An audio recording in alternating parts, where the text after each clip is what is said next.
you know the drill. This is all about championing amazing people on this show who do amazing stuff with their creativity. Anyone who's making, creating and doing stuff can get featured on the show. They go to bbc.co.uk/upload and send me their creations. That's what Claire Middleton from Devices did. She uploaded a vlog to me on the Upload website. Now, she's a former firefighter and model turned photographer. She had a life-changing moment that had a huge impact on her, but she wanted to turn things around for herself and inspire others through her love of photography.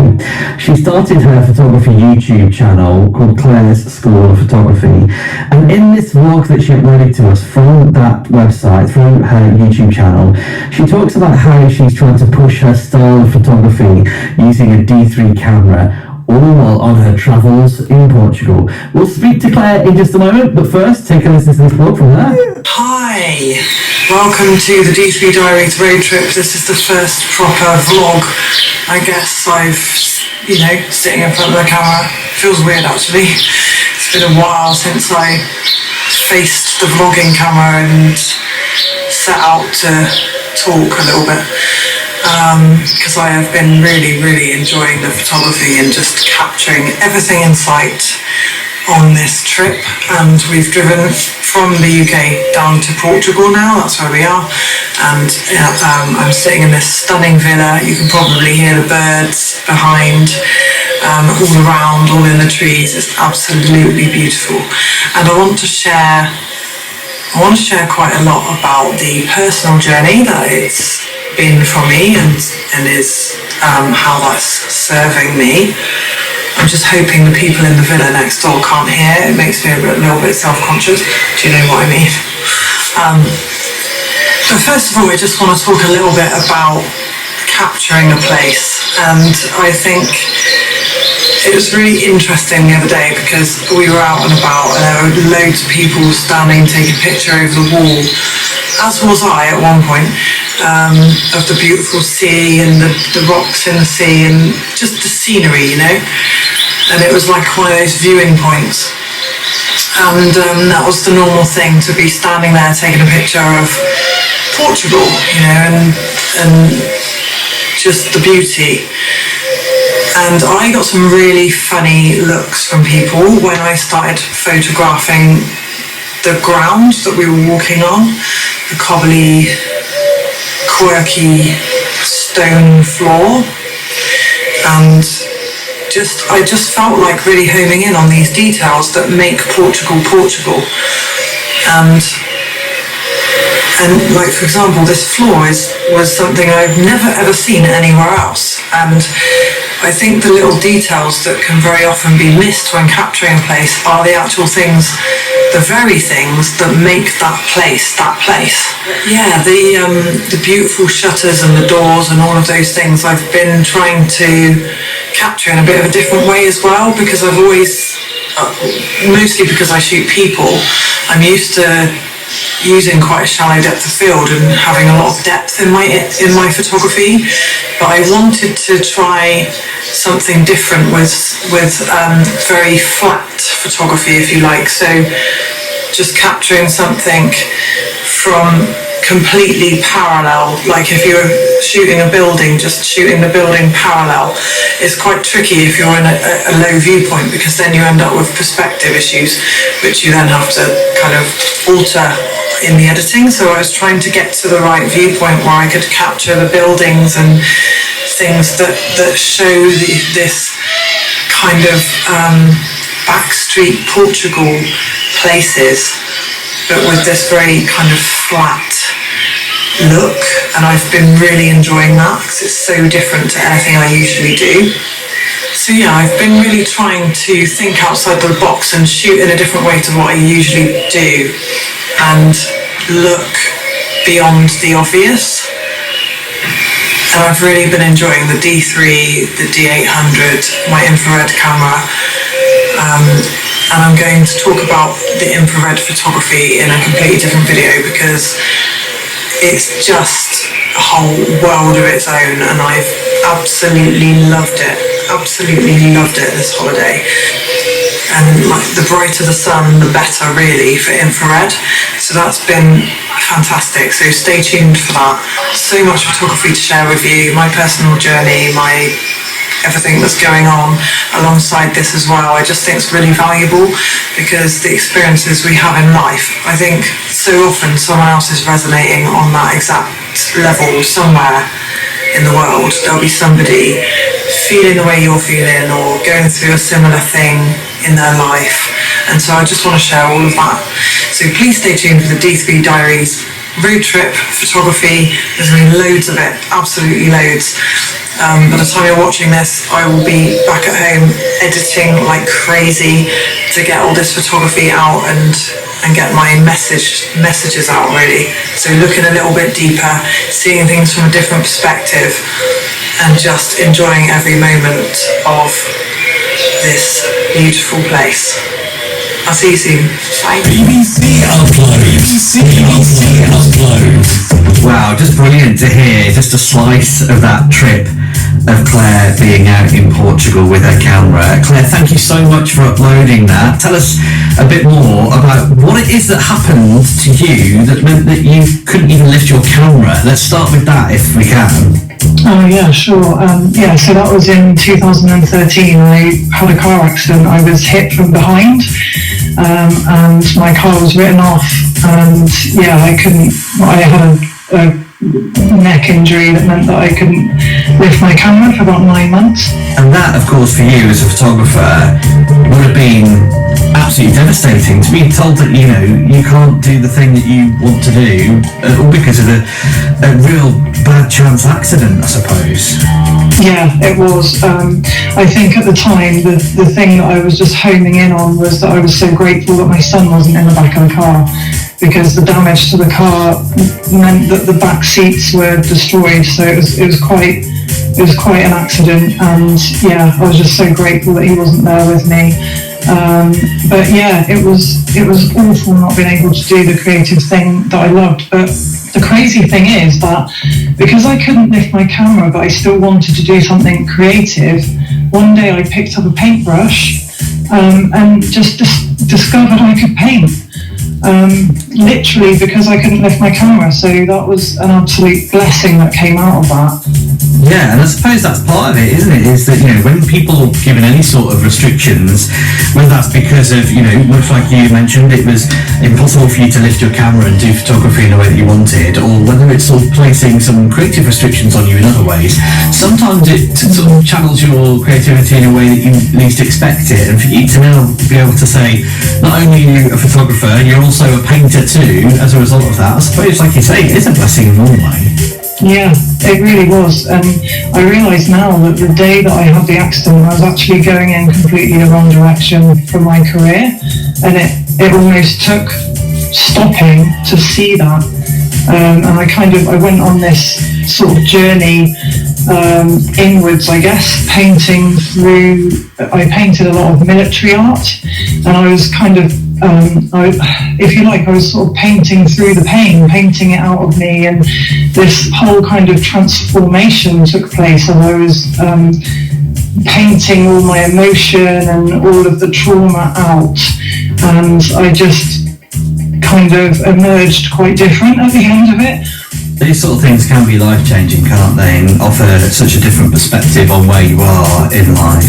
You mentioned that you weren't able to pick up your camera for sort of 9 months or so, but when you were able to get back into photography again, that must have been such an incredible moment for you to know that, okay, I can get back on track with this now. It didn't really happen like that, to be honest. It was because I'd lost all my sort of clients that I'd built up over time. By the time I could take photos again, I kind of had no work to go back to, and also the college closed where I used to teach photography as well. So the college closed, I'd lost my work, and then a few years after that, my kind of photography mentor that I'd been really, really close to for many years passed away as well. So it kind of went from the crash stopping me kind of shooting to this sort of run of events that just meant that I just didn't pick up the camera again for a long time. And so at what point was it then that you managed to get back into photography after all of that? So it's only literally since I started YouTubing, so probably 2 years ago, well, I really picked the camera up. And you started this photography YouTube channel, Claire's School of Photography, and this really does document some incredible things, including some of your vlogs of travels and how you make the most out of your camera and your skills as a photographer as well, and bring them all together. And through your channel, you're helping to teach other people some of the techniques that you've learned over the years too. Yeah, it's amazing. It's really given me a great sense of adventure and purpose back, because I'm always trying to think of something that's going to be lively for the channel and good for my subscribers in more ways than just serving up information. I like to make it fun. Being able to travel around the world and see stuff as part of the process, that's one of the big bonuses, I suppose, for you, Claire, isn't it? Yeah, absolutely. Yeah, it's been incredible. And I'm tapping back into the modelling side of things as well, because that's something before, when my photography business was really sort of booming, I was doing a bit of modelling at the same time, and so I'm just enjoying stepping back into that as well as part of my kind of coaching, modelling and shooting. It's all kind of mixed together on the channel, so it makes it quite varied, which is nice. And I bet that's really a key for you, I suppose, being able to have been both sides of the lens, both as a photographer and as a model, because what people perhaps won't realise is just how close that relationship is between a model and a photographer. And for you to know each side of that lens in either of those roles, you can offer a real insight into either side of it, I suppose, can't you now? Yeah, it's absolutely amazing, and that's where. So my channel is in memory of John Bigglestone. He was the gentleman that, when I was very first, I knew I wanted a career in photography from school, and I went in and I met him in his studio, and he soon took me on as an assistant, but as a model as well. And what I learned from being lit and watching him lighting me was absolutely just so valuable for then when I picked up the camera and I had my own clients, because I remembered how he stood me, how he posed me, and also the importance of trust and the rapport between the photographer and the model as well. It's so important. I think you've nailed that right on the head there, Claire.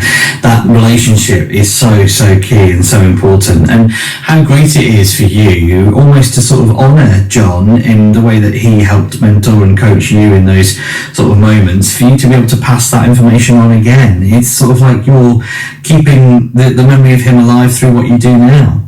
Oh, thank you. That really means a lot, because he inspired a lot of people. He had students all around the world, and I think the biggest thing that he brought was he taught me to fall in love with light like he did, and if I can pass that on, then that's lovely. And I suppose, Claire, you're following in a strange sort of way in his footsteps. You mentioned that John had students that he taught photography skills to all the way around the world, and now in turn with your YouTube channel, so do you. Oh, yeah, thank you, yeah. It puts it into perspective, doesn't it, I suppose, when I say it like that. You've enjoyed getting back into it then. You love what you do. You're so passionate about what you do.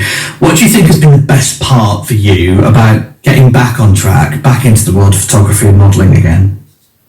It's the people that I meet, and the experiences. Like, I've just come back from photographing a spiritual retreat in Cornwall, in St Nectan's Glen, and there's ladies there from all around the world, and I photographed them last year as well, and it's just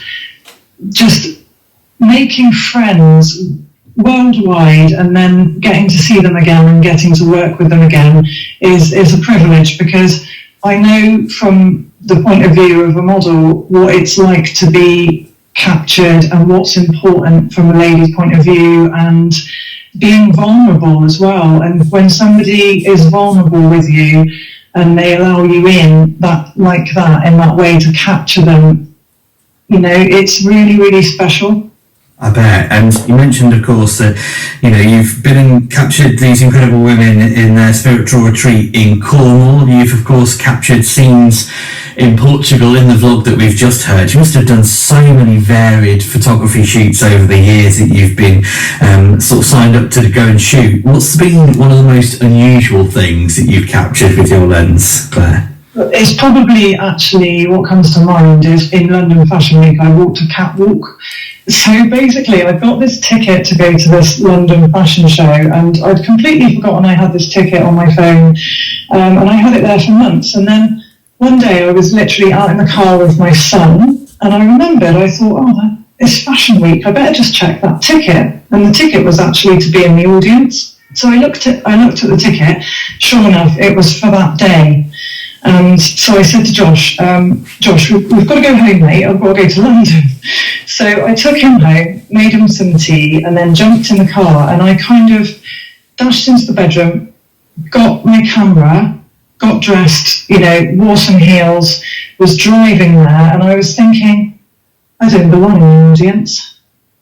And I don't know if I really want to photograph this fashion show either. I want to walk the London catwalk as a model. So I drive to London and I get there, and there's literally, you can write it, there's a parking space in London, literally 5-minute walk from the fashion show that I was going to, like it was waiting for me. So I pull into this parking space, made it on time, which was a miracle as well, with how the day had gone, So I walked in and I saw a couple of models in the toilet, and I just said to them, do you know if they need any more models? This is one of the cheekiest things I've ever done in my life, by the way, okay? This is quite out there for me. So they said, it's the room at the end of the hall, go in there. So I walked in there, and all I was thinking was, just, you're one of them. I've had some experience, you just walk in there like you're one of them. So I kind of walked into the room, and there's designers around the room, there's makeup artists, there's models naked getting their clothes on, there's people having their hair done, there's people having their makeup done. It was like sardines in a tin. So I walk in and I said, hi, I was asked to come in here, do you need any more models? And the guy that was like closest to me sort of stood up with this list and looked at me and said, what's your name, please? And I said, Claire Middleton. And he's looking at the list, and I'm thinking, I'm not on that list, And he said, are you a new model? I said, yes. He said, quick, come here. So I went over to him, and sure enough, they're pulling on these trousers. Like, honestly, it took them 20 minutes to get me into these tiny, weeny trousers.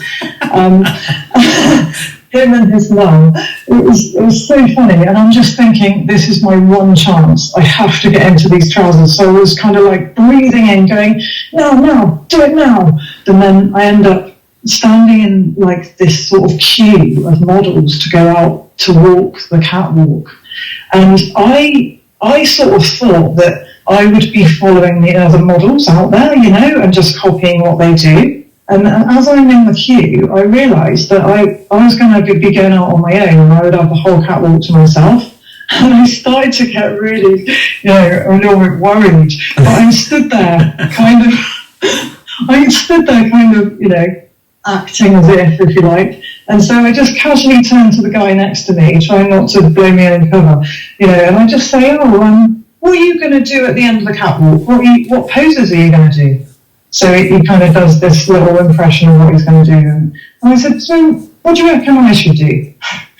And he said, well, what do you think? And I just striked a few poses in front of him and said, what do you think of this? And he said, yeah, that looks good. and off I went. And it was absolutely insane. So I just...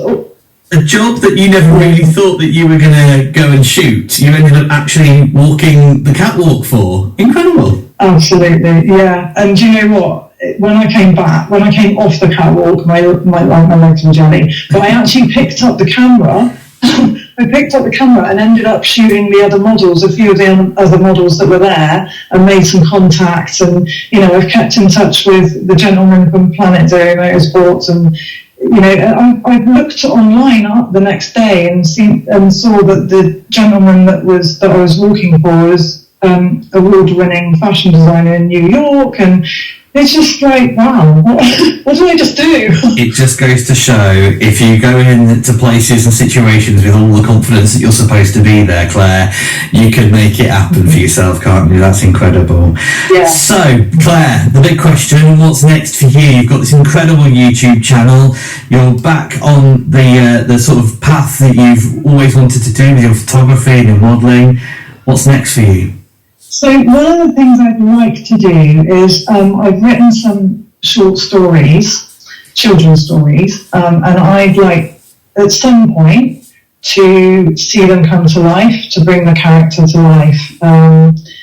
So I wrote Piano Fingers during lockdown, and then I started working on a book series or a series of some kind called Joe's World, and it's really it's kind of life from the perspective of Joe, who has ADHD, and he's got various kind of struggles, and it's so each story is kind of coming from the point of view of one of his struggles, but there's a way out, there's a solution, there's something fun that will help Joe. And I think that those little stories could help children and potentially adults understanding the children.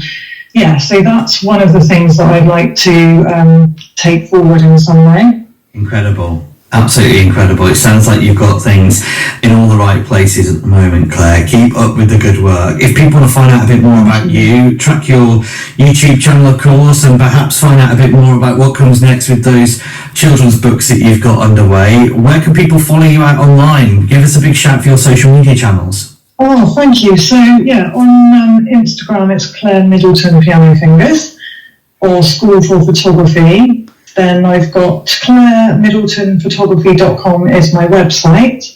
And finally, BlueDiamondElevation.com is kind of my life coaching and my writing website. It's brilliant. Thank you so much for chatting to us today, Claire. I really appreciate your time. Thank you. Thank you so much. Thank you. BBC Upload. BBC Upload. The best in new comedy, poetry and spoken word.